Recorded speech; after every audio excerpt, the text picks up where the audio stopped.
Oi, gente. Nós vamos hoje continuar a resolver alguns exercícios, tá? E na sequência dos exercícios, em aulas subsequentes, nós vamos conversar sobre obrigações de órgãos públicos, certidão negativa de débito, também sobre a questão, né, da retenção de 11%, responsabilidade solidária, enfim, um longo caminho nos aguarda. Então vamos para os exercícios, vamos até o quadro, tá? Teremos alguns exercícios sobre obrigações. Vamos lá. Então, o primeiro exercício aqui, vamos dar uma analisada. Quanto às obrigações da empresa, está correto afirmar que a empresa, mesmo mantendo matriz e filiais, é obrigada a confeccionar folha de pagamento única, deixando uma via da mesma em cada estabelecimento. Folha de pagamento única está incorreto. Deve ser feita uma folha para cada estabelecimento, para cada obra de construção civil e para cada tomador de serviço, se tratar de uma empresa prestadora de serviço ou de uma construtora, enfim. Então, temos aqui um erro dizendo que a folha é única.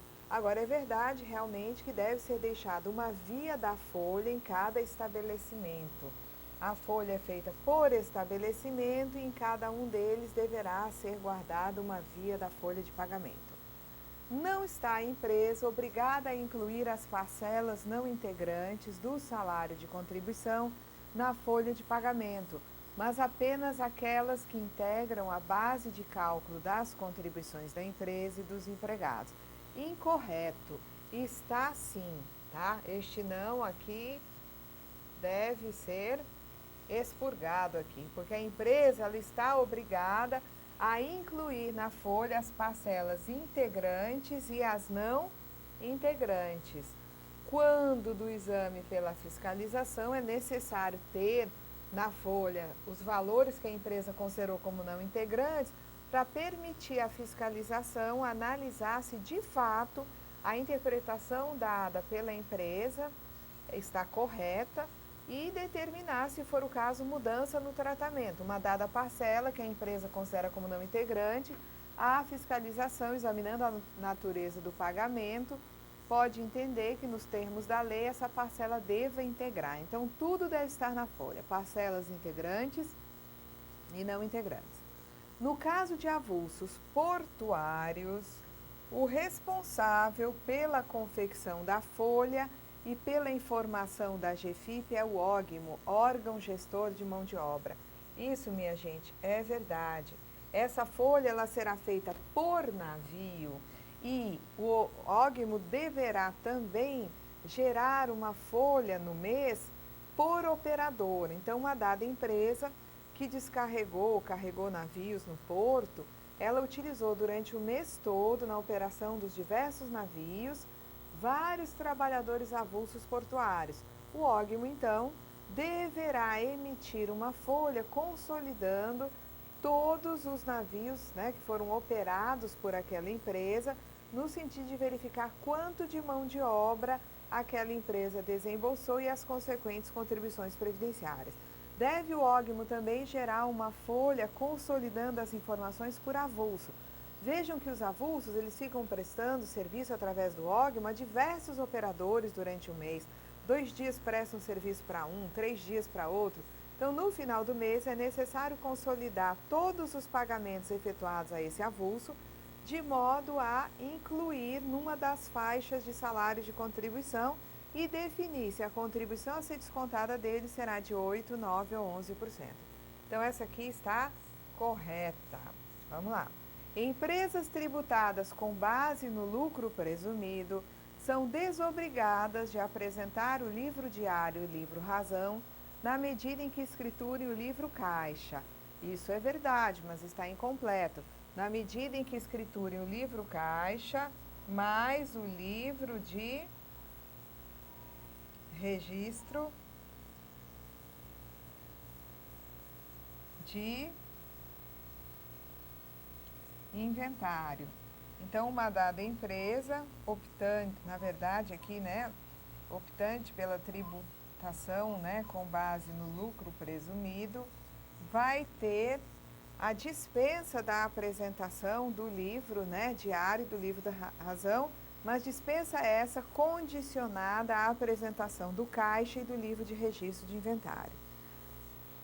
As empresas que exercem atividades de vendas diretas devem informar mensalmente nome, endereço e número de inscrição dos vendedores por ela utilizados à Receita Federal do Brasil. Essa informação não deverá ser prestada mensalmente. Essa informação ela deve ser prestada uma vez por ano. Então, anualmente, as empresas que trabalham com venda direta deverão informar a Receita nome, endereço, número de inscrição dos vendedores utilizados para venda de produtos tanto de fabricação própria como de fabricação de outros, mas vendidos por essas empresas. Então, essa relação anual vai para a Receita Federal para ela tomar conhecimento de quem são os vendedores. Ok? Então, temos aqui a alternativa C. Vamos para a seguinte. Dentre as obrigações da empresa não está a de enviar cópia da guia da Previdência Social ao sindicato que represente a maioria dos seus empregados.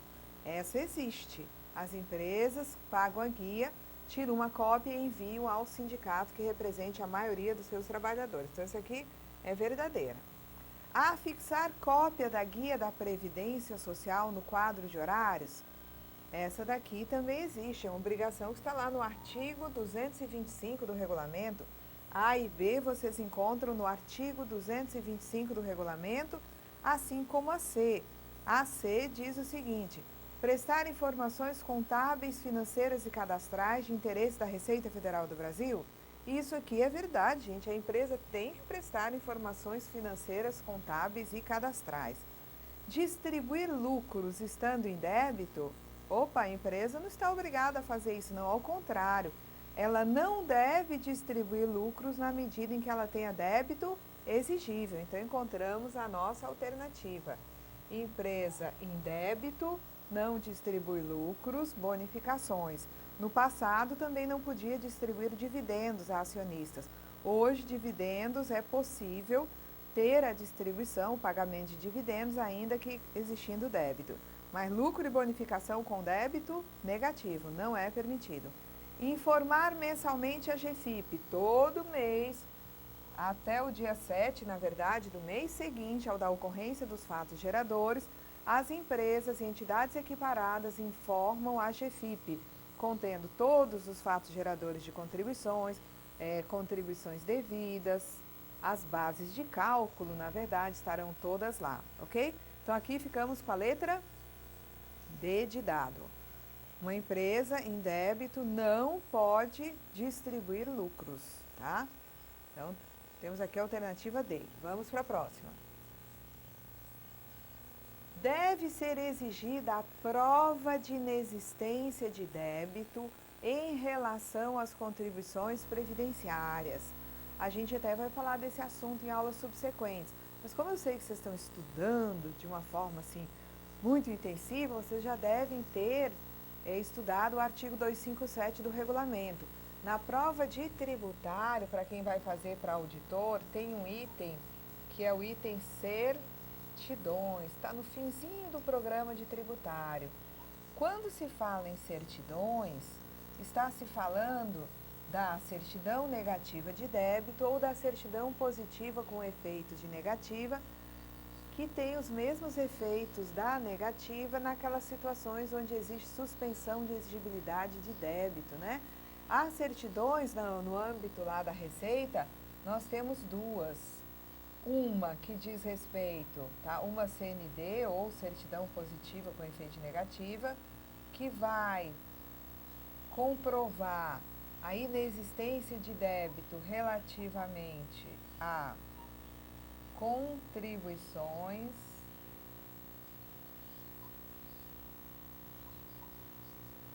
previdenciárias e vai ter uma outra certidão negativa que é uma certidão conjunta que vai comprovar conjunta da receita, né? Mais a PGFN, uma mesma certidão para os dois órgãos, não é? E que vai demonstrar aí a regularidade do pagamento de outros tributos que não as contribuições previdenciárias. Então, o assunto certidões está falando lá dessas duas, está referenciando essas duas possibilidades. A certidão negativa de débito relativamente a contribuições previdenciárias e a certidão negativa que atende tanto a Receita quanto a Procuradoria-Geral da Fazenda Nacional, que determina a comprovação de inexistência de débito relativamente a demais tributos, ok?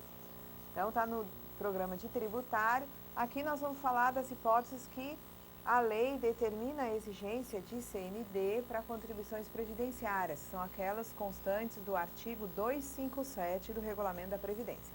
Então, vamos lá. Deve ser exigida a prova de inexistência de débitos em relação às contribuições previdenciárias das construtoras quando vendem unidades imobiliárias cujos valores se encontram contabilizados no ativo circulante e nunca estiveram lançados no ativo permanente. Vejam, realmente, quando se trata da alienação ou oneração a qualquer título de bem imóvel, a empresa que está vendendo ou onerando esse bem, no momento em que ela vai efetivar o registro no cartório dessa alienação ou dessa oneração, o cartório vai exigir da empresa que apresente a certidão negativa de débito, que prove a inexistência de débito, porque senão ela poderia ter débitos. A ideia é a seguinte: ela poderia ter débitos, tá? Débitos não regularizados junto à Receita, e ela está se desfazendo dos seus bens e impossibilitando, inviabilizando numa fiscalização com constituição de crédito que determinaria uma cobrança. Como é que ela vai pagar essa dívida? Ela se desfaz de tudo que tem, não tem sequer bens para oferecer como garantia adiante numa situação de execução, tá? Relativamente a contribuições previdenciárias. Então, se faz um controle via cartório, o cartório só registra a alienação de um bem imóvel de uma empresa quando a empresa chega com a certidão negativa de débito. Dessa forma, ela está vendendo, mas ela não tem débitos que poderiam exigir que aquele imóvel fosse dado como garantia no futuro. Mas existem situações, como é o caso das construtoras, das empresas de comercialização de imóveis, que elas estão alienando, vendendo unidades imobiliárias, tá? Por exemplo, uma construtora constrói um prédio aí com 40 apartamentos e vai vendê-los. Será que cada vez que ela vai registrar a transferência daquele apartamento para um adquirente, o cartório vai exigir dela a certidão negativa? Não, nesse caso o cartório não vai exigir. Sabe por quê? Porque esses imóveis que ela está comercializando estão contabilizados no seu ativo circulante, nunca estiveram lançados no ativo permanente. Foram construídos com o objetivo de venda. Então, quando uma construtora vai vender uma unidade imobiliária que não está hoje no circulante, nem nunca esteve, que não está hoje no permanente, nunca esteve no permanente, essa unidade sempre esteve contabilizada no ativo circulante, significa que ela teria, assim, por assim dizer, um caráter de mercadoria. Então, não é possível, nesse caso, se exigir da construtora a certidão negativa de débito, tá? Então, não vai se exigir da construtora. Produtores rurais, pessoas físicas, sempre que busquem crédito rural em instituições financeiras, devem apresentar às instituições financeiras a certidão negativa de débito? Também não, vejam só.